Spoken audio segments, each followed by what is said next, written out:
ठीक है, ये बताइए, आप यहाँ आमरण अनशन पर अब बैठ गए हैं, क्या कहेंगे, आगे क्या रणनीति रहेगी? नहीं, कोई रणनीति नहीं है, बस इतना ही कहेंगे कि ये बिहार में युवाओं के साथ पिछले 10 वर्ष से हो रहे अन्याय के खिलाफ अनशन है।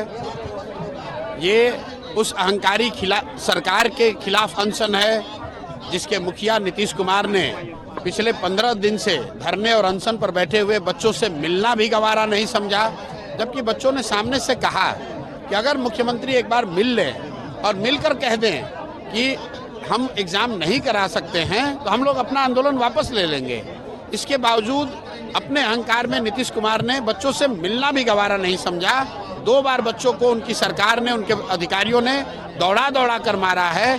बच्चों को इतनी चोट लगी है कि कम से कम 20 बच्चों का सीटी स्कैन हुआ है, अल्ट्रासोनोग्राफी हुई है। बच्चे अभी भी आपके बगल में बैठे हुए हैं, अभी भी इनके कैनुलाज लगे हुए हैं इनके हाथ में।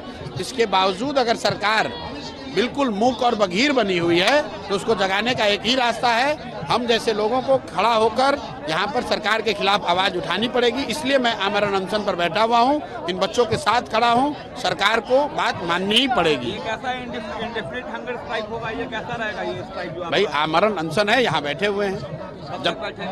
जब तक सरकार नहीं बात सुनेगी तब तक बैठे हुए हैं। चीफ सेक्रेटरी के साथ मुलाकात हुई थी? मेरी मुलाकात नहीं हुई थी, छात्र गए थे मिलने, उन्होंने अच्छी बात की, उन्होंने प्रयास भी शायद किया होगा, लेकिन अल्टीमेटली सरकार का मुखिया तो मुख्यमंत्री हैं। मुख्य सचिव ने जो अपने उनके स्तर से हो सकता था शायद प्रयास किया, नहीं हुआ, लेकिन अल्टीमेटली ये लड़ाई भाई बिहार में लोकतंत्र है, बिहार को बैठाया है। ये लड़ाई किसी बीपीएससी अधिकारी के खिलाफ नहीं है, ये मुख्य पुलिस के खिलाफ लड़ाई नहीं, ये लड़ाई बिहार के युवाओं और बिहार की सरकार के बीच का है। चौधरी ने कहा कि बीपीएससी एक इंडिपेंडेंट बॉडी है, फ्री हैंड है गवर्नमेंट की तरफ से उनको। बिल्कुल ठीक बात है। ये बताइए कि 2015 में नीतीश कुमार गांव-गांव में घूमकर उन्होंने कहा कि बेरोजगार युवाओं को 1000 रुपये का भत्ता मिलेगा, क्या उसके लिए भी उनका हाथ बंधा हुआ है? 10 साल में बेरोजगार युवाओं को क्यों नहीं पैसा दिया?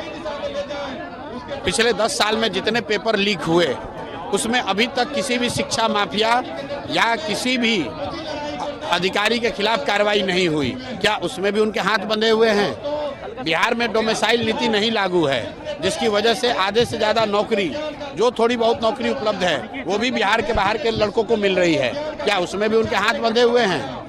क्या बच्चों पर लाठी चलवाना भी उनकी मजबूरी थी? अगर थी तो जिनका भी आप नाम ले रहे हैं वो कैमरे पर आकर कहे कि बच्चों को मरवाना जरूरी था, और अगर जरूरी था तो जनता को तय करने दीजिए। आज भी लाठी चल सकती है, चलने दीजिए। भाई बैठे हुए हैं सामने यार, हम लोग क्या कर रहे हैं? हम लोग तो निहत्थे बैठे हुए हैं यहाँ पर, आइए मारिए लाठी, हम लोग देखेंगे।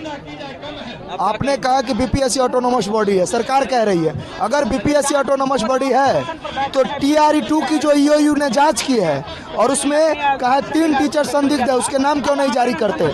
EOU ने कहा कि इसमें धांधली हुई है, परीक्षा कैंसिल क्यों नहीं होती अगर ऑटोनोमस बॉडी है तो? जी, क्या नाम है आपका? मेरा नाम अमन कुमार है। आपको भी चोट लगी? बहुत ज़्यादा चोट आई है भैया। क्या चाहते हैं सरकार से? हम सरकार से चाहते हैं कि हम 13 दिन तक बैठे हुए थे, तब तक सरकार हमारी एक नहीं सुनी, और जब प्रशांत किशोर जी हमारे मांगों के लिए सड़क पर उतरे तो कहा गया कि ये राजनीति कर रहे हैं। आज तक भारतवर्ष में ऐसा कोई नेता नहीं है जो छात्रों के लिए आमरण अनशन पे बैठे हो, और इन्होंने बैठा तो हम कह देते हैं उन नेताओं से जो सरकार के लोग, चाहे जो विपक्ष के लोग कहते हैं कि ये नेतृत्व कर रहे हैं, उन लोगों के चेहरे पे एक तमाचा है इनका ये आमरण अनशन। जी, मुझे कैनेला लगा हुआ है, पूरे पेन है, ठीक है, लेकिन फिर भी मैं बैठा हूँ क्योंकि इनके साथ, इनका जो साथ मिला हमें हौसला मिली है, हौसला बढ़ी है। बहुत से नेता हमारे साथ आए, ऐसा मैं नहीं कह रहा हूँ कि सिर्फ ये आए, बहुत से नेता साथ आए, लेकिन किन्हीं ने भी हमारे लिए आमरण अनशन की बात नहीं की।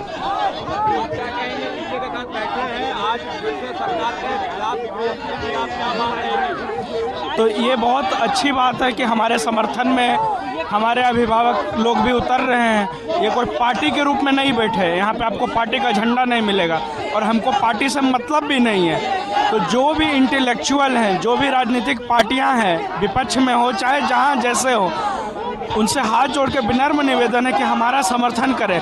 हमारा एक ही मांग है री एग्ज़ाम का, और ये अब मुद्दा 16 दिन से हम लोग बैठे, कुछ नहीं हो रहा है। तो समर्थन में अगर कोई आके बैठता है तो ये बहुत अच्छी बात है। डेलीगेशन में गए थे, कुछ जवाब आया? डेलीगेशन में जब मैं गया था तो मुख्य सचिव जो हमारे थे, चीफ सेक्रेटरी, वो बहुत अच्छा रिस्पांस दिए थे। और उन्होंने क्या बोला था पता है? उन्होंने बोला कि 24 घंटे के अंदर ही हम जांच करवा लेंगे। पर हम लोगों ने कहा कि सर थोड़ा और अच्छे से जांच कर लीजिएगा, 48 घंटा में आप हम लोग को रिजल्ट दीजिए। पर उधर से कोई जवाब तक नहीं आया। सबसे शर्मनाक बात ये है, हम लोग को सबसे बुरा ये लग रहा, आप कुछ भी कहते कि हमने जांच किया, जांच में कुछ नहीं पाया, या हमने ये किया वो, आपने कुछ जवाब तक नहीं दिया। तो ये बहुत ही शर्म की बात है। तो हम लोग इस लड़ाई को छोड़ेंगे नहीं, लड़ाई को लगातार लड़ेंगे और जीत के रहेंगे, क्योंकि कुछ गलत नहीं मांग रहे भैया, बस आपसे री एग्ज़ाम मांगे थे, क्या गलत मांगे थे, लेकिन उसके बाद भी आपको समझ में नहीं आ रहा। जी, नाम बता दीजिए। मैं सत्यम नालंदा से हूँ।